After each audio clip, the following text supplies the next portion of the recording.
자리에서 일어나실까요? 오늘 하나님께서 우리에게 주시는 말씀은 창세기 46장 1절부터 4절 말씀, 저와 여러분이 한 절씩 교독하도록 하겠습니다. 이스라엘이 식구를 거느리고 그의 모든 재산을 챙겨서 길을 떠났다. 브엘세바에 이르렀을 때에 그의 아버지 이삭의 하나님께 희생 제사를 드렸다. 밤에 하나님이 환상 가운데서 야곱아 야곱아 하고 이스라엘을 부르셨다. 야곱은 제가 여기 있습니다 하고 대답하였다. 하나님이 말씀하셨다. 나는 하나님 곧 너의 아버지의 하나님이다. 이집트로 내려가는 것을 두려워하지 말아라. 내가 거기에서 너를 큰 민족이 되게 하고 나도 너와 함께 이집트로 내려갔다가 내가 반드시 너를 거기에서 데리고 나오겠다. 요셉이 너의 눈을 직접 감길 것이다. 아멘. 자리에 앉으시고요. 추우시죠? 영하로 떨어졌어요. 그죠? 오늘 새벽 보니까 뭐 5시, 6시 그때쯤에 31도 영하로 떨어져서 집이 있으신 분들은 기온이 떨어지면 밖에 수도 동파하면 안 되는데 그냥 놔뒀다가 작년에 막 동파해가지고 고생 많이 하셔가지고 잘 이렇게 싸매셨는지 모르겠어요. 많은 분들이 이제 집이 있으신 분들 그거 신경 쓰는데 전 한 가지 더 신경 써야 되거든요. 텃밭이 있잖아요. 그리고 아직 고추들이 막 꽃도 피우고 이번 설이만 잘 지나면 또 열매 맺을 수 있거든요. 그래서 제가 귀찮은데 올해 다 먹은 것 같은데 놔둘까 하다가 조금 더 쓰레기 봉지를 막 갖다가 씌웠어요. 그러면 이번 설이만 지나면 그래도 아직 추운 겨울이 오려면 남았으니까 더 살 수 있잖아요. 이 마음을 쓰는 것, 뭔가 어떤 대상의 마음을 쓰는 것, 아무나에게 대상의 마음을 쓰는 거 아니잖아요. 부모님이 자녀들, 우리 부모님 우리 키울 때 어디 아프지 않을까? 밥은 잘 먹나? 잠은 잘 자나? 학교에서 친구들하고 잘 지내나? 또 우리가 어른이 돼서 성인이 돼서도 가정 꾸려서 나가서도 부부 사이에 잘 지내나? 어떻게 잘 직장 생활하나? 늘 마음을 쓰고 보살피고 관심을 갖는, 아무나 그런 게 아니라 정말 사랑하는 대상에게 그렇게 하는데 우리 하나님이 우리를 그렇게 생각하신다는 거예요. 우리 하나님이 우리를 생각하시고 돌보시고 우리의 삶에서 일하시는 분이 계신데 그분이 우리의 하나님이시다. 하나님은 어떤 분이시냐? 신실하신 분이시다. 완전하신 분이시다. 영원하신 분이시다. 그래서 그분이 우리에게 하신 말씀도 똑같아요. 신실하신 말씀, 영원하신 말씀, 완전하신 말씀. 하나님은 후회하지 않으시는 분입니다. 하나님은 말 바꾸지 않으시는 분입니다. 그래서 하나님께서 내가 너를 구원했다, 내가 너와 함께 하겠다 하신 그 구원이 우리가 불안해할 필요가 없어요. 걱정할 필요가 없어요. 두려워할 필요가 없어요. 이 세상의 환경이 어떻게 바뀌어도 막 전쟁이 나도 코로나가 다시 시작돼도 심지어 인플레이션으로 우리가 감당할 수 없는 어떤 경제적인 어려움이 오더라도 여러분 두려워하지 마십시오. 여러분 걱정하지 마십시오. 왜냐하면 하나님이 우리를 돌보시기 때문에. 하나님을 믿는 자에게 최고의 복은 뭐냐면 만군이 천군이 나를 둘러싸도 내가 안심할 수 있다는 거예요. 편안히 잠들 수 있다는 겁니다. 왜요? 하나님이 보호하시니까, 하나님이 지키시니까. 어떤 사람들은 하나님이 구원했다고는 하는데 뭔가 내가 더 버텨야 될 것 같이 두렵고 걱정하시는 분들이 있는데 걱정하지 마십시오. 하나님은 약속을 반드시 지키시는 분이십니다. 오늘 말씀을 보면 하나님이 야곱을 이스라엘이라고 부르죠. 이스라엘. 야곱이 새로운 사람이 됐어요. 예전에는 야곱, 속이는 자, 움켜쥐는 자였는데 이제는 새로운 사람이 되었어요. 옛사람을 새 사람으로 바꾸신 하나님이십니다. 야곱이 소식을 들었어요. 아들들에게. 자기가 너무너무 그리워하고 죽은 줄 알았던 요셉이 이집트에 살아있고 이집트에서 빨리 아버지 모시고 오래요. 이 기근을 이겨내기 위해서 이집트로 우리가 이민 가기로 해요. 이렇게 그 소식을 듣고 이제 이집트로 이민 가는 장면인데, 근데 조금 우리 가운데 불편한 마음이 있어요. 이집트로 내려가는 이스라엘과 그의 가족들을 볼 때 요셉이 짐을 꾸려서 좀 곡식이랑 챙겨서 약속의 땅으로 올라와야 되는 거 아닌가? 아브라함도 그렇고 아버지 이삭도 그렇고 꼭 이집트만 가면 문제가 생기던데 지금 이집트로 내려가는 게 실수 아닐까? 이게 올바른 결정인가? 이런 우리 가운데 좀 의문점이 있을 수 있습니다. 아마 야곱 마음에도 그런 마음이 있었던 것 같습니다. 하나님은 그의 선하심과 인자하심으로 우리의 삶을 끝까지 인도하십니다. 여러분 인생을 항해, 배를 타고 항해하는 항해에 많이 이렇게 비유를 하죠. 왜냐하면 넘실대는 파도도 있고 거센 바람도 있고 정말 우리 인생이 참 고난도 많고 예상치 못한 어려움들도 많은데 근데 우리 하나님은 어떤 분이시냐면 그런 우리 인생 가운데 빈틈없이 완벽하게 우리의 삶을 신실하게 인도하시는 우리 하나님이시다. 어쩌면 오늘 말씀을 야곱의 이야기를 묵상하면서 우리가 붙잡고 싶은 주제가 있다면 바로 그겁니다. 우리를 신실하게 완벽하게 우리 삶에 역사하시고 인도하시는 하나님이시다. 야곱의 인생에서만 그랬을까? 우리의 인생에서도 그렇게 하시는 분이심을 여러분이 믿으면 좋겠습니다. 오늘 본문 1절을 보니까 이스라엘이 야곱의 새 이름이라고 그랬죠. 이스라엘이 식구를 거느리고 그의 모든 재산을 챙겨서 길을 떠났다. 브엘세바에 이르렀을 때 그는 아버지 이삭의 하나님께 희생제사를 드렸다. 브엘세바가 굉장히 유서 깊은 곳이에요. 아브라함이 브엘세바에서 제사를 지내고 나무도 심었고요. 그의 아버지 이삭도 브엘세바에서 하나님께 제사를 지냈고요. 이제 야곱도 이 가나안 땅을 떠나기 전에 할아버지, 아버지가 드렸던 예배 드렸던 그곳에서 이제 뭐해요? 희생 제사를 드려요. 왜 이민을 가기 전에 가나안 땅을 떠나기 전에 왜 희생 제사를 드릴까? 왜 예배를 드릴까? 마음속에 좀 의심이 있습니다. 마음속에 좀 두려움이 있습니다. 우리 인생에 보면 우리가 뭔가 좀 신중하게 따져볼 때가 있고 뭔가 어떤 때는 결단하고 각오하고 행해야 될 때가 있는데 야곱은 지금 결단하고 행해야 될 때예요. 근데 행하기는 하는데 뭔가 지금 이게 맞나? 내가 행동하는 게 맞나? 요셉이 살아있다는 이야기를 처음에 들었을 때는 의심했어요. 벌써 23년이 지났는데 다 죽었다고 그 옷까지 피 묻은 옷까지 가져왔는데 내 아들들이 거짓말하는 거 아닌가? 주저하고 두려워하고 그런데 바로가 뭘 보냈어요? 실제로 요즘으로 말하면 리무진을 보낸 거죠. 수레를 보냈어요. 보호하고 할 수 있는 어떤 주변의 군사들까지 보내는 거 보고 야 정말 믿을만 하구나. 이제 정말 내 사랑하는 아들 이집트로 가야겠다. 이민을 가야겠다 하고 짐 싸서 지금 떠나는 장면이잖아요. 여러분은 어떠셨어요? 미국에 올 때 어떤 마음으로 짐을 싸셨어요? 미국에 올 때 하나님의 어떤 인도하심이 있었습니까? 무슨 이유로 한국을 떠나 이곳 미국에 이민을 오게 되셨어요? 야곱은 좀 생각이 좀 복잡했습니다. 본인의 인생을 쭉 이렇게 돌아보면 아버지 곁을 떠나서 라반 외삼촌 집에서 그 오랫동안 고생하고 다시 결혼해서 가정을 꾸려서 가나안 땅 아버지가 함께했던 그 땅으로 돌아와서 이젠 정착해서 나이도 거의 130세가 가까이 되는 그 나이에 이제는 이곳에서 인생을 마무리하려고 했는데 갑작스러운 이 뉴스 요셉이 살아있고 그곳에서 초청받았다는 이민 초청을 받고 떠나야 되는 마음이 좀 복잡했습니다. 그 복잡한 것 중에 가장 복잡한 거는 아브라함 우리 할아버지 아브라함의 하나님 우리 아버지 이삭의 하나님 그분이 약속하신 복된 땅 이 가나안 땅을 떠나는 것이 정말 하나님의 뜻일까 이 고민이 되는 거죠. 우리가 직장을 정할 때 우리 자녀가 결혼할 때 아니면 여러분이 결혼할 때 또는 이사 가서 새로운 삶의 위치를 정할 때 이게 하나님의 뜻인가? 이게 정말 하나님의 뜻인가? 결정하지 못하고 갈등할 때가 있습니다. 하나님이 그래 이게 하나님 뜻이야. 이 사람하고 결혼해. 이 일을 해. 이곳으로 이사 가라고 말씀해 주시면 너무너무 좋겠지만 우리의 모든 삶에 항상 명확하게 하나님이 음성으로 알려주시는 게 아니잖아요. 음성이 안 들리니까 뭔가 좀 이게 맞나? 막 더듬어 봐야 되고 추측해 봐야 되고 그래서 불안하고 염려할 때 그럴 때 우리가 뭘 해야 될까? 그럴 때 어떻게 해야 될까? 지금 행동을 해야 될 건 맞는데 어떻게 해야 될까? 일단 너무너무 보고 싶은 요셉이 살아있고 그곳에서 요셉이 국무총리를 하고 있고 이곳에서는 기근이 있어서 이곳에서는 있다가 다 굶어 죽을 수밖에 없기 때문에 이집트로 가는 게 맞아요. 누가 봐도. 그래서 짐을 싸서 이제 가기로 결정했는데 이제 가나안 땅의 마지막 경계인 브엘세바 이곳을 떠나면 이제 가나안 땅 자체를 떠나는 겁니다. 브엘세바까지 왔는데 다시 하나님께 묻고 싶은 거예요. 이 하나님이 원하시는 겁니까?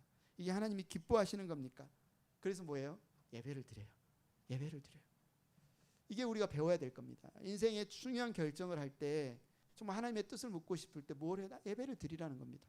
하나님을 찾으라. 하나님을 예배를 드려라. 여러분이 무슨 결정을 할 때 결정을 하고도 불안할 때 여러분이 해야 될 게 예배라는 겁니다. 하나님께 예배 드리는 것. 제물을 드리고 제단을 쌓고 그리고 예배를 드리는 동안 뭐 걸어가면서 예배 드릴 수는 없잖아요. 브엘세바 일단 멈춰 서는 거예요. 온 행군이 그곳에 멈춰 서고 그곳에 단을 쌓고 짐승을 잡고 예배를 드리는 동안에 온 마음을 다해서 하나님께 예배를 드리는 동안에는 그 자리에 멈춰 서라는 거죠. 그렇게 예배를 드릴 때 하나님이 말씀하시고 그분의 음성이 들리고 그분의 마음, 그분의 인도하심을 받게 된다. 우리의 가장 큰 실수는 일단 결정했으니까 가야지. 우리 자신의 열정으로 우리 자신의 어떤 결정만 따라서 살게 될 때 진정 하나님이 나의 삶을 어떻게 인도하시는지 어떻게 계획하시는지 그 음성이 그 인도하심이 들리지 않을 수 있어요.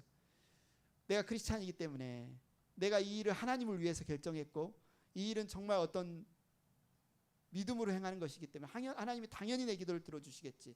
하나님이 당연히 이 일을 이루어 주시겠지. 그렇게 해야 돼 라고 우리가 생각하는 거죠. 정말 진지하게 하나님 앞에 예배드리고 진지하게 하나님 앞에 물어보지 않고 당연히 하나님이 들어주시겠지. 저도 그랬습니다.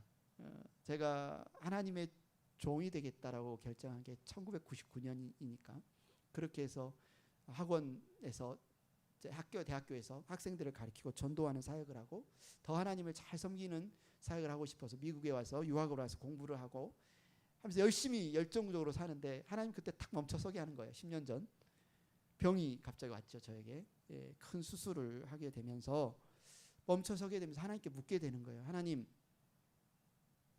제가 어떻게 살아야 되죠? 나는 정말 주님을 기쁘시게 하는 사역을 하는 사역자로 살고 싶은데 갑자기 이 큰 병이 왔는데 그걸 통해서 하나님께서 이제 나에게 묻는 거죠. 하나님 기뻐하시는 사역, 하나님이 기뻐하시는 삶이 무엇인지를 생각해 보게 하시고 나를 만지시고 그러면서 하루하루 한 명 한 명의 하루하루의 시간이 얼마나 중요한지 또 한 명 한 명의 삶이 얼마나 관계가 소중한지 만지시고 간섭하시는 걸 느꼈어요. 그러면서 내 어떤 삶의 인생의 궤도가 조금 바뀌어지는 것을 제가 경험했습니다. 여러분 이제 인공위성 많이 쏘잖아요. 요즘 전기차가 오고 자동 자율주행 차가 오면 이제 5G로 이렇게 그걸 해야 이게 자율주행이 되는데 그걸 위해서 가장 필요한 게 이제 인공위성에서 쏘는 거잖아요. 근데 인공위성을 쏠 때 가장 많이 쓰는 말 중에 하나가 궤도수정이라는 말입니다. 궤도수정. 지구에서 과학자들이 계산을 하죠. 이렇게 방향 각도로 해서 언제쯤 하면 어느 정도 궤도에 인공위성을 올려놓으면 그 궤도에서 인공위성이 돌 거라고 계산을 다 하고 쏘지만 한 번에 예측한 대로 인공위성이 딱 궤도에 안착하지 못해요. 그러니까 처음에 쏘고 나서 조금씩 궤도 수정을 합니다. 계속 가면서 왜냐하면 거리가 너무 멀기 때문에 가까이 그 지구를 그 상층에 올라갔을 때 가장 정확한 궤도 수정을 해요. 우리의 인생이 그렇다는 거죠. 하나님도 우리의 궤도를 수정하신다는 거죠. 그렇다고 해서 우리가 좀 잘못 가는 건 아니고 정말 하나님을 사랑하고 하나님의 뜻을 향해 가지만 하나님은 우리의 인생을 조금씩 그때 어떤 사건들을 통해서 또 말씀을 통해서 우리의 궤도를 수정해 가시는데 그 하나님의 궤도 수정을 가장 경험할 수 있는 현장이 하나님을 찾고 예배하는 자리라는 거죠. 결국 하나님은 약속하시는 것은 반드시 우리를 인도하실 그곳으로 가게 하실 건데 그건 분명한데 가는 걸음에 하나님께서 우리의 궤도를 어떻게 수정해 가시는가. 사랑하는 행복한 교회 가족 여러분, 하나님을 섬기실 때 가장 중요한 게 그래서 예배입니다. 오늘 예배 드리기 전에 우리 신권사님하고 같이 기도 제목을 나눴을 때 자녀들에게 가장 바라는 소원이 정말 예배를 잘 드리면 좋겠다. 저도 막 공감이 돼요. 우리에게 있어서 정말 예배를 우리가 실패하면 예배를 놓치면 가장 중요한 걸 놓치는 거예요. 예배가 뭐냐? 하나님께 드리는 예배는 하나님과 깊은 관계로 들어가는 것이고 하나님의 임재를 경험하는 것이고 정말 하나님을 깊이 묵상하면서 그분의 말씀을 듣는 자리가 예배 아닙니까? 어떤 의식이 아니라. 그래서 우리 인생의 이 궤도 수정, 하나님의 인도하심을 받기 위해서 이 예배 자리가 너무너무 중요합니다. 그냥 어떤 주일에 나와서 주일 사역하는 게 아니라 사역 속으로 들어가는 게 아니라 정말 하나님의 임재, 하나님과의 관계, 하나님의 말씀에 귀 기울이는 시간이 바로 이 예배라는 거죠. 그래서 이 예배를 통해서 우리에게는 힘을 얻어요. 이 예배를 통해서 우리가 확실하게 분명하게 어떻게 가야 할지 답을 얻어요. 그래서 예배가 성공하면 사역을 하면서도 일을 하면서도 피곤하지 않습니다. 내가 주님 신앙생활 하는데 좀 너무 지치는데요. 기도하는 것도 힘들고 찬양하는 것도 힘들고 사역하는 것도 힘들고 뭔가 생각을 해봐야 돼요. 왜 하나님을 섬기는데 힘들지? 왜 하나님을 섬기는데 뭔가 이 신이 안 나지? 정말 하나님께 드리는 이 예배 가운데에서 성공한 사람은 사역하면서 신이 나고 기쁘고 감사하는 게 당연하죠. 근데 뭔가 힘이 든다면 하나님, 내 삶에 있어서 이 독수리 같은 새 힘이 흘러나오는 그 예배 성공의 자리로 다시 회복되기를 원합니다. 기도해야 됩니다. 하나님의 일은 사실은 하나님 가까이 나아가는 일인데 얼마나 신이 나겠어요? 얼마나 힘이 나겠어요? 그래서 첫 번째, 우리가 내 삶에 역사하시는 하나님, 내 인생의 중요한 결정을 하는 데 있어서 여러분 예배에서 성공해야 됩니다. 예배를 정말 사모해야 됩니다. 두 번째는 하나님의 말씀을 우리가 듣는 거죠. 오늘 보면 2절에 보니까 밤에 하나님이 환상 가운데서 야곱아 야곱아 하고 이스라엘을 부르셨다. 야곱은 어떻게 말해요? 제가 여기 있습니다 라고 대답합니다. 1절에서 그의 아버지 이삭의 하나님께 희생제사를 드렸다라는 표현이 있어요. 재밌잖아요. 지금 야곱의 신앙생활이고 어쩌면 야곱의 인생인데 야곱의 하나님께 예배를 드렸다라고 해야 되는데 왜 아버지 이삭의 하나님께 예배를 드렸다 이렇게 표현을 할까? 이렇게 예배를 드렸을 때 그날 밤에 너무나 감사하게도 하나님께서 야곱을 찾아오십니다. 우리에게도 이런 일이 있으면 좋겠어요. 뭐 성경에 보니까 환상 중에 말씀하셨다 그래서 많은 분들이 환상 중에 말씀해 주세요라고 기도를 많이 하는데 어쩌면 우리에게 말씀을 이미 주셨기 때문에 환상이 필요 없을 수도 있습니다. 말씀을 통해서 하나님께서 우리에게 주실 수도 있어요. 필요한 경우 꿈에도 환상에도 말씀하실 수 있겠죠. 유명한 사건 있죠. 사도행전에 보면 사도 바울이 정말 하나님께 헌신하면서 이방인의 사도로 선교하기 위해서 부지런히 선교하면서 아시아 지역에 복음을 전하려고 하는데 하나님께서 그 길을 막고 성령께서 길을 막고 사도 바울을 바닷가로 이렇게 몰고 가십니다. 그리고 그날 밤 잠을 자는데 꿈의 환상 중에 마케도니아 사람 한 사람이 꿈에 나타나서 뭐라고 이야기해요? 마케도니아로 건너와서 우리를 도와주십시오. 마케도니아로 와서 우리를 도우라. 이런 환상을 봅니다. 그리고 아시아로 가는 길이 막히고 오히려 마케도니아로 가는 이 환상을 보고 사도 바울이 바다를 건너죠. 그리고 그 마케도니아 지역의 도시인 빌립보로 갑니다. 아는 사람이 하나도 없습니다. 아는 사람이 하나도 없어요. 그냥 가다가 어디 가서 기도를 할까? 기도처를 찾다가 그곳에서 한 여인을 만나는데 루디아라는 한 여인을 만나죠. 이 여인과 함께 세워진 교회가 빌립보 교회입니다. 이 빌립보 교회가 유럽 선교, 유럽 교회의 시초가 되는 교회가 빌립보 교회였다.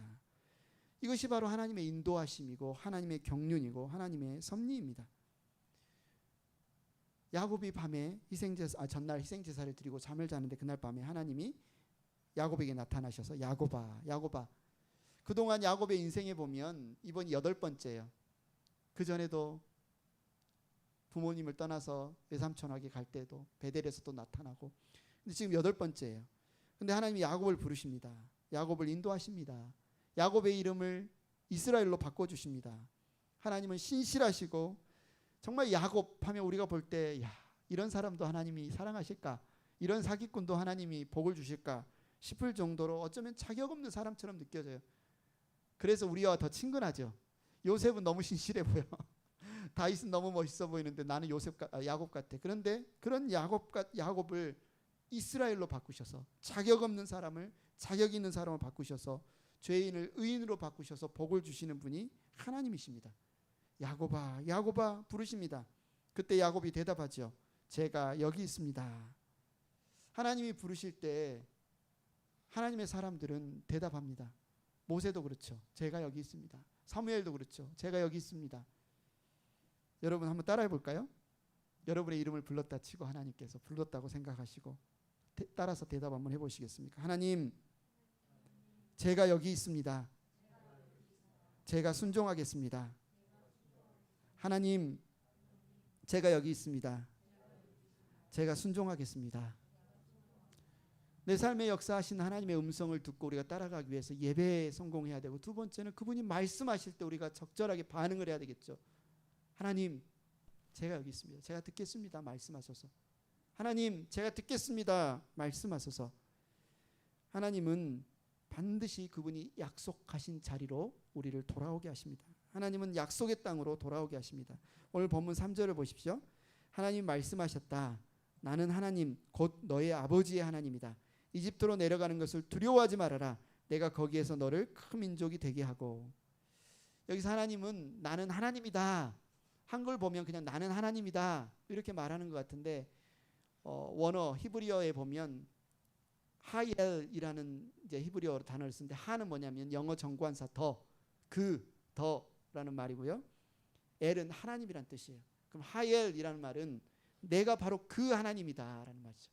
내가 바로 그 하나님이다. 그 하나님, 베델에서 만났던 하나님, 내가 너를 만나줬던 야복강가에서 너와 씨름했던 그 하나님, 너의 할아버지 아브라함을 불러서 약속했던 그 하나님, 너의 아버지 이삭을 인도했던 바로 그 하나님이다. 이렇게 말씀하는 거죠.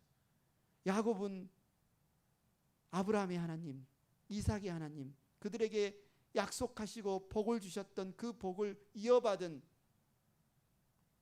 사람이 바로 야곱 아닙니까? 성경을 보면 하나님께서 주신 우리의 믿음의 복이 우리의 자녀에게 전승되는 것을 볼 수 있어요. 이어지는 것을 볼 수 있어요. 저와 여러분에게 있어서 정말 소원이 있다면 우리에게 주신 믿음의 복이 우리 자녀들에게 정말 자녀들에게 전수되면 얼마나 좋을까. 우리의 자녀들이 나의 아버지, 나의 어머니를 생각할 때 정말 그분들이 주신 믿음의 유산이 내게 너무너무 감사하다. 그분들이 주신 나의 믿음의 신앙의 본이 나에게 너무너무 감사하다라고 간증하고 고백할 수 있으면 얼마나 좋을까. 우리의 삶의 무게가 정말 무거워지죠. 우리가 함부로 살 수가 없습니다. 야곱은 자신의 이삭의 믿음, 아브라함의 믿음을 그대로 그 복을 전수받아서 하나님이 내가 그 하나님이다 할 때 다 알았어요. 아브라함의 하나님이다. 이삭의 하나님이다. 내가 너를 만났던 그 하나님이다. 내 아버지의 하나님이다. 그 하나님이 말한다. 두려워하지 마라. 이집트로 내려가는 거 두려워하지 마라. 내가 너와 함께 하겠다. 하나님 여기서 세 가지를 말씀하시죠. 첫째는 내 조상의 하나님이다. 갑자기 나타난 어떤 신이 아니라는 거예요. 오랫동안 만나주셨던 하나님이래요. 즉흥적으로 그냥 일시적으로 잠깐 찾아오셔서 지금 도와줄게 하시는 하나님이 아니라 아브라함 때 만나주셨고 이삭 때 만나주셨고 야곱의 전체 인생을 만나주셨고 더 거슬러 가면 온 우주를 창조하신 하나님, 온 우주를 다스리신 하나님, 그 하나님이다. 그 하나님이다. 잠깐 나타나서 사라지는 그 하나님이 아니다. 내 조상의 하나님이다. 둘째는 이집트로 가라. 이게 막상 야곱의 인생이 야곱이 듣기에는 참 순종하기 힘든 말이죠. 약속의 땅에 이미 정착을 했는데 이 땅을 주시겠다고 했고 내 나이 이미 130이 됐는데 근데 하나님은 이집트로 가라. 여기서 우리가 배워야 될 게 뭐겠습니까? 내 생각은 아닌 것 같아도 하나님이 가라고 하시면 어떻게 해야 돼요? 가야 됩니다. 내가 생각은 아닌 것 같아도 하나님이 가라고 하시면 가고 내 생각은 맞는 것 같아도 하나님이 가지 말라고 하시면 가지 말아야 됩니다. 그것이 편하냐 옳으냐 내 생각대로 이게 옳은 것 같으냐 그런 것 같으냐가 아니라 우리의 신앙에 있어서 가장 중요한 것은 하나님이 가라고 하시면 가고 멈추라고 하시면 멈추는 것. 그 하나님의 뜻을 인도하심을 찾는 게 너무너무 중요하겠죠. 우리 주변에 아니면 우리의 인생의 예를 봐도 하나님의 뜻이 아닌데 내가 기웃거리고 하나님의 뜻이 아닌데 내가 행했던 일 때문에 건강 잃고 시간 잃고 돈 잃었던 일들이 너무나 많습니다. 셋째, 하나님이 이집트에서 큰 민족을 이루어 주시겠다고 약속하십니다. 인큐베이터처럼 사용하는 거예요. 당시에 얼마나 좀 민족이 돈 좀 있어지고 사람들이 조금 인구가 불어나면 주변에 큰 민족들이 쳐들어와서 다 빼앗아가고 죽이고 노예 삼을 수 있어요. 근데 하나님이 이집트라는 보호막, 방파제 같은 보호막을 통해서 이스라엘을 큰 민족으로 세우겠다는 거예요. 그런데 너무너무 중요한 하나님의 약속은 이집트에서 영원히 살 거야가 아닙니다. 이집트에서 큰 민족을 이루게 하겠지만 반드시 거기에서 다시 되돌아오게 하겠다. 4절 같이 한번 읽어볼까요? 시작. 나도 너와 함께 이집트로 내려갔다가 내가 반드시 너를 거기에서 데리고 나오겠다. 요셉이 너의 눈을 직접 감길 것이다. 우리가 이제 출애굽기에서 보는 이 약속의 성취잖아요. 이스라엘 백성만 간 게 아니라 하나님이 친히 그곳에 가서 그들을 끌고 다시 나오겠다. 결론은 약속의 땅, 이 가나안 땅으로 다시 돌아올 거라는 약속이죠. 두 가지 예언이 이곳에 담겨 있습니다. 하나는 큰 민족을 이룬 다음에 그곳에서 다시 나오게 될 거고, 야곱의 죽음, 야곱의 마지막이 어떻게 될 것인가. 평안하게 정말 사랑하는 아들 요셉이 너의 눈을 감겨주는 가운데 임종을 맞게 될 거다. 이렇게 하나님께서 말씀을 해주시는 거예요. 늙은 나이에 정말 수레를 타고 이집트로 내려가면서 불안했던 야곱, 어떤 마음이었을까요? 우리의 신앙이 그런 것 같아요. 모르면 두렵습니다. 하나님 뜻을 알지 못하면 너무 불안합니다. 그런데 정말 하나님의 섭리, 하나님의 일하심, 하나님이 일하시는 방식, 하나님의 뜻을 알면 우리 주변의 환경이 어떠하든지 상황이 어떠하든지 너무너무 우리 인생이 쉬워요. 너무너무 우리의 삶이 평안합니다. 왜요? 하나님이 분명하시니까. 상황이 분명해서가 아니라, 환경이 분명해서가 아니라 하나님의 뜻이 분명하면, 나를 향한 하나님의 계획이 분명하면, 그 하나님의 분명하신 뜻을 깨달으면 우리는 감사와 찬양이 넘치게 돼 있습니다. 그러나 왜 하나님 나를 지금 이집트로 보내시지? 이곳이 약속의 땅인데 왜 보내시지? 모르면 불안하고 초조하고 쫓기고. 그러나 야곱은 그 하나님의 말씀, 뜻을 알았어요. 신실하신 하나님, 약속을 지키시는 하나님, 삶을 인도하시는 하나님, 죽음을 어떻게 내가 맞이할 건지 가르쳐 주신 하나님을 만났어요. 그래서 야곱은 죽을 때까지 불안하지 않았을 겁니다. 야곱 일행이 이제 브엘세바, 하나님의 이 음성, 하나님의 인도하심을 듣고 브엘세바를 떠나 차비를 하였다. 이스라엘의 아들들은 자기들의 아버지 야곱과 아이들과 아내들을 바로가 야곱을 태우라고 보낸 수레에 태웠다. 야곱과 그의 모든 자손은 집짐승과 가나안에서 모은 재산을 챙겨서 이집트를 바라보며 길을 떠났다. 하나님의 인도하심이죠. 하나님은 그냥 말씀만 하시는 것이 아니라 그들의 삶을 선하게 인도하시는 분, 인도하심으로 하나님의 약속을 성취하시는 분. 시편 23편 4절에 다윗이 하나님을 노래할 때 정말 하나님의 인도하심에 대해서 이렇게 노래하지 않습니까? 내가 비록 죽음의 그늘 골짜기로 다닐지라도 주님께서 나와 함께 계시고 주의 지팡이와 막대기가 나를 보살펴 주시니 내게는 두려움이 없습니다. 죽음의 그늘 골짜기로 다닐지라도 하나님께서 길을 예비해 놓으셨기 때문에 그 길을 따라 걸으면 안전하다는 겁니다. 모세가 광야에 있을 때 독뱀이 있고 가뭄이 있고 주변에 아말렉 같은 수많은 적들이 있는 그 땅에서도 하나님은 불기둥과 구름기둥으로 그들을 인도하심으로 하나님이 약속하신 땅으로 인도하시잖아요. 환경이, 상황이 얼마나 척박하냐 험악하냐가 중요한 게 아니라 하나님의 인도하심이 있으면, 하나님이 예비하신 길을 걸으면 우리는 안전하다는 겁니다. 우리가 이 세상을 안심하고 사는 것 얼마나 어렵습니까? 최근에 한국에서 비극적인 일이 있었잖아요. 그냥 어느 날과 같은 토요일 그냥 많은 사람들 늘 갔던 그곳에 갔다가 죽음을 당할지 누가 알았겠습니까? 그러나 하나님께서 그분의 외아들 예수 그리스도를 우리를 위해 내어주시기까지 사랑하신 분이라면, 그분이 우리를 위해 구원하셨다면, 그분이 우리를 구원하신 이후에 이제는 너희들 알아서 살아라, 이제 너희 인생 먹고 사는 것, 자녀 키우는 것, 집 얻는 것, 인생 사는 것 너희들 알아서 너희들 힘으로 살아라, 이렇게 말하실 분이겠습니까? 그분의 아들을 내어주시기까지 우리를 사랑하신 분이라면 우리를 구원하신 이후에 그냥 네 알아서 살아라 내버려 두시겠습니까? 아니요. 우리의 평생을 그분의 선하심과 인자하심으로 인도해 주시는 분이심을 여러분 믿으시기 바랍니다. 우리를 구원하신 이후에 내팽개치시는 분이 아니라 우리 어머니가처럼 젖이 필요할 때 젖을 물리고 기저귀가 필요할 때 기저귀를 채우고 우리의 안고 일어섬을 아시고 우리를 눈동자와 지키시는 분이 우리 하나님이시라는 사실을 여러분 잊지 마시기 바랍니다. 성경에서는 우리의 작은 신음까지도 우리의 눈물과 작은 신음까지도 헤아리시는 하나님이시라고 말씀하고 있습니다. 너무너무 우리 하나님 좋으시지 않습니까? 오늘 본문 7절에 보니까 이렇게 야곱은 자기 자녀들과 손자들과 손녀들 곧 모든 자손들을 다 거느리고 이집트로 갔다. 하나님은 이미 이 일을 아브라함 때 약속했어요. 내가 너에게 자녀를 줄 텐데 그 자녀들, 하늘의 많은 자녀들이 이집트로 가게 될 거다. 그대로 하나님이 약속하신 대로 성취되시고 인도하신 것을 볼 수 있어요. 그래서 네 번째, 하나님의 정확한 인도하심을 경험할 때 우리가 어떻게 해야 될까? 마땅히 감사하고 찬양해야 되겠죠.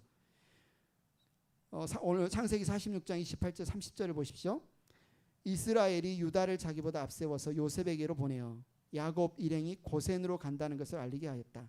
일행이 고센 땅에 이르렀을 때에 요셉이 자기 아버지 이스라엘을 맞으려고 23년 만에 상봉입니다.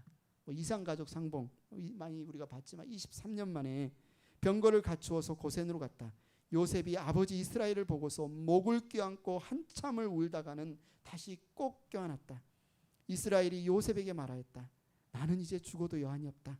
내가 너의 얼굴을 보다니 네가 여태까지 살아있구나. 23년 만에 만남. 울음 위에는, 오열 위에는 뭐 할 말이 없는 그 통곡과 울음, 그 품에 정말 다시 한번 안고 싶었던 내 어린 아들, 사랑하는 아들, 23년 만에 그 아들을 안았을 때 어땠을까요? 여러분 마음이 어땠을까요? 야곱이 죽었다고 생각하는 동안, 요셉이 죽었다고 생각하는 동안 야곱에는 안식이 없었어요. 내 사랑하는 아들이 들짐승에게 물려 죽었는데 자기가 그 따순 곳에서 누울 수 있었겠습니까? 맛있는 음식이 입에 들어갔겠습니까? 요셉이 비참하게 죽었다고 생각하는 동안 야곱에게는 참 안식이 없었어요. 그러나 이제 요셉이 살아있고 요셉의 얼굴을 마주대하며 앉는 순간 야곱에게 안식이 왔습니다. 평안히 죽을 수 있겠구나. 이제 내가 평안히 죽을 수 있겠구나. 죽어도 여한이 없겠구나. 여기 보니까 재미있는 표현이 있죠. 너의 얼굴을 보다니, 너의 얼굴을 보다니. 야곱의 인생에 중요한 분기점이 있는데 브니엘이라는 곳이 있습니다. 내가 하나님의 얼굴을 뵈고도 죽지 않았구나. 내가 하나님의 얼굴을 뵈다니. 하나님의 얼굴이라는 브니엘. 야곱은 그곳에서 하나님의 얼굴을 보고 그의 삶이 새로 경험 바뀌었잖아요. 근데 지금 또 얼굴을 봐서 누구의 얼굴을? 요셉의 얼굴을 보면서 안식할 수 없었던 야곱의 인생에 이제 나는 죽어도 여한이 없다. 이제 내가 눈을 감을 수 있겠구나. 그런데 이 모든 스토리를 누가 계획하셨다고요? 하나님께서요. 하나님께서. 여러분 야곱의 모든 자녀들이 이렇게 이집트까지 이주하게 되고 이곳에서 23년 만에 야곱과 잃어버린 줄 알았던 요셉이 다시 상봉하고 그들이 이 엄청난 기근 가운데 굶어 죽지 않고 이들이 이제 큰 민족, 나중에 출애굽 당시에 보면 남자 장정만 60만 명, 어린이와 부녀자까지 하면 거의 뭐 200만 명에 가까운 큰 인구가 출애굽 큰 민족이 나오게 되잖아요. 근데 그 시발점이 되는, 그 시작이 되는, 태동기가 되는 이 모든 시작점을 누가 이루셨어요? 하나님이. 언제부터? 아브라함을 부르시고 내가 너로 하늘의 별과 같고 바다의 모래와 같은 큰 민족을 이루게 하시겠다는 그 약속부터 시작하셨는데, 그러고 나서 얼마나 많은 일들이 있었나요? 창세기에 보면 그 약속만 받고 이 아브라함 100세까지 아들을 못 낳았어요. 그죠? 별의별 일들을 다 겪었죠. 이삭은 어땠나요? 야곱은 어땠나요? 수많은 사람들과의 관계, 수많은 사건들이 얽혀 있고 하나님의 이 역사하심은 헤아릴 수가 없습니다. 끝났다고 생각할 때 하나님은 그 약속을 이루어 가시는 분이십니다. 그래서 우리는 사도 바울처럼 우리의 인생에 대해서 하나님의 일하심에 대해서 고백할 수밖에 없어요. 로마서 11장 33절 한 목소리로 한번 읽어보겠습니다. 시작. 하나님의 부유하심은 어찌 그리 크십니까? 하나님의 지혜와 지식은 어찌 그리 깊고 기쁘십니까? 하나님 우리와 다르세요. 하나님 우리와 다르세요. 우리는 자주 어떻습니까? 미래를 계획하느라 지금 벌어지는 실제적인 일들을 깜빡깜빡할 때가 많아요. 작고 세세한 일들을 챙기느라 큰 일을 놓쳐버릴 때가 많아요. 정말 진지하게 계획하고도 그 계획을 실천하지 못할 때는 얼마나 많습니까? 중간에 그 계획을 바꿔버릴 때는 얼마나 많습니까? 그러나 하나님은 그렇지 않아요. 드넓은 우주를 다스리면서 동시에 하늘을 나는 참새 한 마리가 땅에 떨어지는 것까지 주관하시는 분이 우리 하나님이세요. 정말 크고 놀라운 계획을 갖고 이루시고 세우시는 그 하나님께서 지극히 작은 내 하나, 너 오늘 표정이 안 좋다, 살피시는 분이 우리 하나님이세요. 그 뜻대로 역사하고 계십니다. 하나님의 그 섬세한 손길을 생각할 때 우리가 찬양하지 않을 수 있겠습니까? 감탄하지 않을 수 있겠습니까? 그 크신 하나님 앞에 우리는 엎드릴 수밖에 없습니다. 하지만 우리가 주님의 은혜로 그 하나님을 아버지라고 부를 수밖에 없습니다. 행복한 교회 가족 여러분, 아브라함과 이삭과 야곱과 요셉과 함께 하셨던 그들의 삶에 역사하셨던 하나님이 누구 삶에 역사하신다고요? 네, 가슴을 치십시오. 가슴을 이렇게. 내 삶에 야곱의 하나님입니까? 내 하나님 맞습니다. 성경이 왜 기록돼? 나를 왜 기록된 거예요? 아브라함의, 이삭의, 야곱의, 요셉의 인생에 이렇게 역사하셨던 하나님이 내 인생에 그렇게 역사하시겠다고 말씀하시는 겁니다. 때때로 하나님의 역사하심이 우리 눈에 잘 안 보여요. 하나님을 신뢰하며 살면 손해보는 것 같아요. 어려운 일만 더 생기는 것 같아요. 그러다 보면 하나님만 믿고 살 수 없으니 다른 것에 우리의 마음을 빼앗길 때도 있습니다. 하나님의 약속을 기다리기보다 그냥 포기해버리고 싶을 때도 있어요. 하지만 그 어떤 때라도 하나님은 절대로 우리를 포기하지 않으시고 그분의 말을 바꾸지 않으시고 그분이 약속하신 것은 반드시 이루신다. 그분이 계획하신 것은 반드시 성취하신다. 성경이 계속해서 우리에게 하시는 말씀입니다. 그럼 우리에게 필요한 건 뭐예요? 다른 게 아니라 그분이 약속을 그분의 때에 기다리는 것. 하나님의 때에 하나님께서 그분의 약속을 성취하는 것을 기다리는 것만 우리에게 필요한 거죠. 내 감각으로는 현실에 와닿지 않고 내 감각으로는 하나님이 일하시지 않는 것 같고 내 감각으로는 내가 버려진 것 같을지라도 아니에요. 하나님은 일하고 계십니다. 다만 우리에게 필요한 건 하나님의 때를 기다리는 거예요. 하나님의 때. 여러분 기억하십시오. 하나님은 여러분의 삶에 역사하고 계십니다. 그 사실을 기억하는 것이 우리가 이 세상을 살아가는, 다르게 살아가는, 세상 사람들이 다 넓은 길로 갈 때라도 우리가 좁은 길로 들어서서 걸을 수 있는 이유는 하나님이 약속하셨고 약속하신 대로 내 삶에 역사하고 계신다는 그 사실을 믿는 것. 두려워하는 야곱에게 하나님이 찾아오셔서 야곱아 야곱아 부르셨던 하나님, 두려워하지 말아라 위로하셨던 하나님, 내가 너와 함께 내려가겠다, 이집트까지 내려갔다가 내가 다시 너의 자손을 불러오겠다 말씀하신 하나님이 저와 여러분에게 똑같이 말씀하고 계십니다. 행복한 교회 가족 여러분, 그 하나님을 신뢰하며 한 걸음 한 걸음 그 인도하심에 따라 여러분의 삶을 맡기시기를 바랍니다. 하나님 내 삶에라는 찬양 나오십시오. 우리 찬양팀 처음 불러봐요. 오늘 설교를 준비하면서 이 찬양을 봤는데 가사가 너무 좋고 묵상이 돼서 저도 처음 불러보고 우리 찬양팀도 처음 불러보는데 여러분 가사 묵상하면서 우리 같이 한번 이 찬양을 배운다 생각하고 우리 하나님께 고백했으면 좋겠습니다.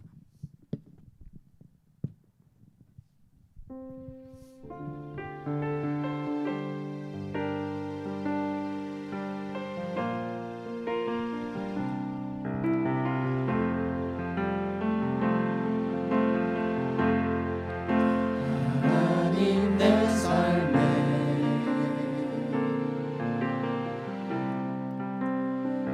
역사하시네.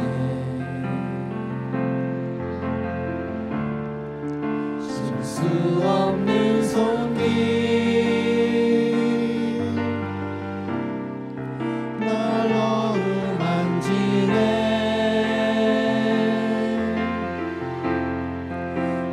그 어떤 고난도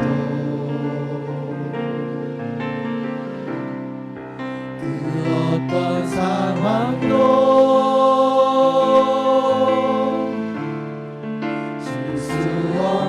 주의 손에 계획 안에 있네.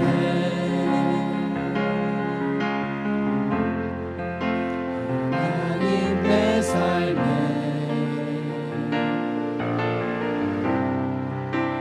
말씀하시네.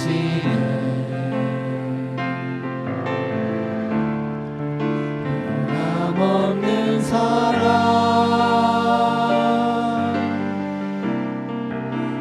삶을 적시네.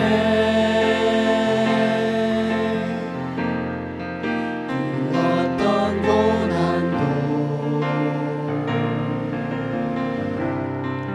그 어떤 상황도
하나님 내 삶에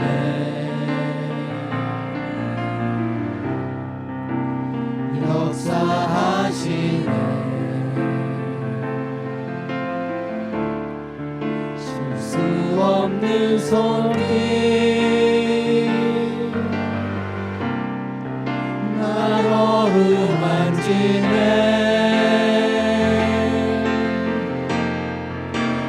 어떤 고난도 그 어떤 상황도 실수 없는 주의 손에 계획 안에 있네. 이 시간에 여러분 고백하십시오. 하나님 감사합니다. 하나님 찬양합니다.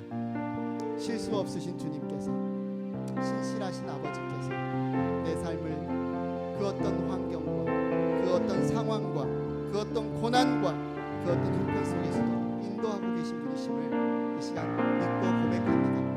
주님, 제가 두려워하지 않겠습니다. 주님, 제가 불안해하지 않겠습니다. 주님, 내가 주님께 찬양드리며 예배드리며 주님의 말씀에 귀 기울이며 제가 여기 있습니다, 따르겠습니다, 순종하며 가겠습니다. 이렇게 여러분의 입술로 잠깐 기도하며 고백하는 시간 갖도록 하겠습니다.